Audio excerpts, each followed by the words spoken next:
Joseph Wheeler's murder. Doesn't make sense. Man really went down. I ain't no killer. Make it right, or I'm dead. Hello everybody, welcome back to Screenstars. I'm here today to bring you my review for the 2024 thriller Sleeping Dogs. The film is co-written and directed by Adam Cooper and it stars Russell Crowe, Karen Gillan and Tommy Flanagan. Now the film follows a former police detective, Roy Freeman, played by Russell Crowe. He is no longer a detective. He was in like a drunken car accident, so he ended up losing his badge. And he is now suffering with Alzheimer's. He's undergoing an experimental procedure to try and help him regain his memories. But he is approached by someone who basically asks him to look into one of his previous investigations, as there is somebody on death row who is going to be executed in 1 month who's claiming he's innocent. Russell Crowe goes to meet the guy, doesn't remember much about the case, so decides to kind of reopen his interest in the case and start getting in touch with everybody involved, because he feels like there may have been an injustice involved. The more he digs up a very dark past. Right, what are my thoughts on Sleeping Dogs? Well, I think Russell Crowe's been kind of doing some pretty good stuff recently. I really enjoyed Land of Bad that came out a few months ago. I loved The Pope's Exorcist from last year. And I think, generally speaking, Russell Crowe is damn good in anything that he does, really, generally speaking. And this is no exception. He really is very good here in this film. He commands the screen very, very well. And you know, there are comparisons here to other films. It seems to be a trend at the minute. There's a lot of like memory loss films. Liam Neeson did one, was it last year, year before? There's one coming up shortly with Michael Keaton that I'm interested in seeing, and we've got this one. So and obviously we have Memento way back in 2000, so that you can make comparisons to films like Memento, because Russell Crowe's character kind of at the beginning of the film is leaving stickers everywhere to remind him of certain things, and at the beginning of the film you definitely see him struggling to remember things, people, places, all that kind of stuff. And as the film progresses, his memories start returning slowly as he's undergoing this procedure, which, you know, makes sense for the story in the film. But, you know, there is no, as far as I'm aware, there is no procedure of this type for Alzheimer's. There is no cure for Alzheimer's. So it works narratively, I suppose, but in reality, you know, there's no such treatment, certainly as far as I'm aware. So Crowe's excellent here. Everybody else is pretty forgettable, I have to be honest, here in this film.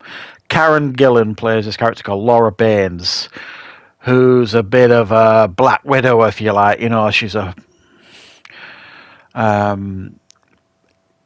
one of these characters where, you know, you're not sure if she's the villain, is she a victim, all that kind of stuff, and it kind of keeps you guessing throughout. But it's a fairly bland performance by her overall, and it doesn't add an awful lot to the film. I think the part probably would have been better with maybe a more mature actress. I just didn't buy it from Karen Gillan, and I don't think it's what you would describe as a bad acting performance. It's just, it feels like a misplaced performance, or maybe a bit of miscasting going on.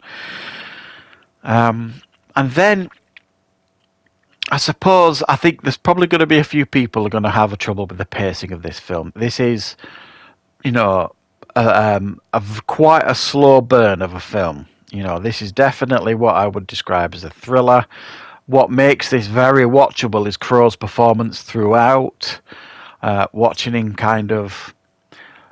What's interesting about this, and there are quite a lot of flashbacks in this film, because as he's reading like investigation notes or memoirs that are given to him by characters in the film, it kind of tells that story through flashback as he's kind of reading it. So we kind of learn what's in, you know, the investigation papers or the memoirs as he's reading it, so it kind of plays it out. Now, I'm not generally a big fan of flashback scenes, and this is one of those movies where you can only really trust those flashback scenes if the information he's reading is correct.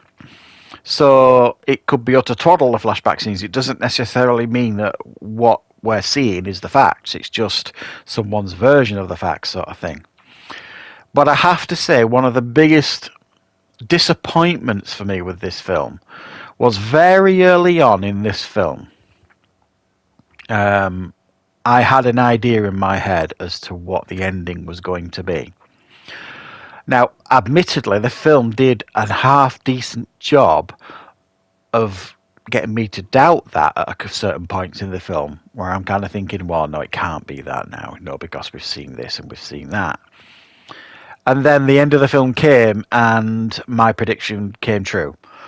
And I was, I'm always disappointed, if you like, because it felt like the most obvious answer as to what had happened and who the killer was. You know, all this stuff that he's investigating. Who is the killer? Who's innocent? Who's guilty? All this kind of stuff. Is it his partner? Is it Karen Gillan? Is it this person? Is it that person? And the film does a decent job, I suppose, of presenting a few different options to you. But the one that's staring you straight in the face is the one that it was.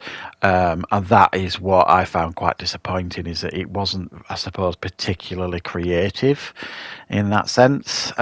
So I don't think this is what I would describe as overly gripping, overly thrilling. I think if this film had have had any other actor than Russell Crowe, I mean, my understanding is I think Nicolas Cage and Mel Gibson were in the running for the role as well, and I suspect they would have done a fine job too. But because Russell Crowe makes the film so watchable, I think if it had been, you know, a lesser actor who didn't command the screen as good as him, I would have found this quite a slog to get through. Because overall, as I say, the reveal at the end is actually the simplest answer, and what comes before is quite a convoluted plot that isn't easily explained, even though they try and over-explain it in the film. So I think what we've got here is a fairly standard thriller that, you know, is only made bearable and watchable, I would describe, by the performance from Russell Crowe. Beyond that, you know, it's something you've kind of seen before. It's not overly original. And, you know, there are better films out there to watch, I suppose. But it's not what I would describe as unwatchable or a bad film. There's actually quite a lot to recommend here.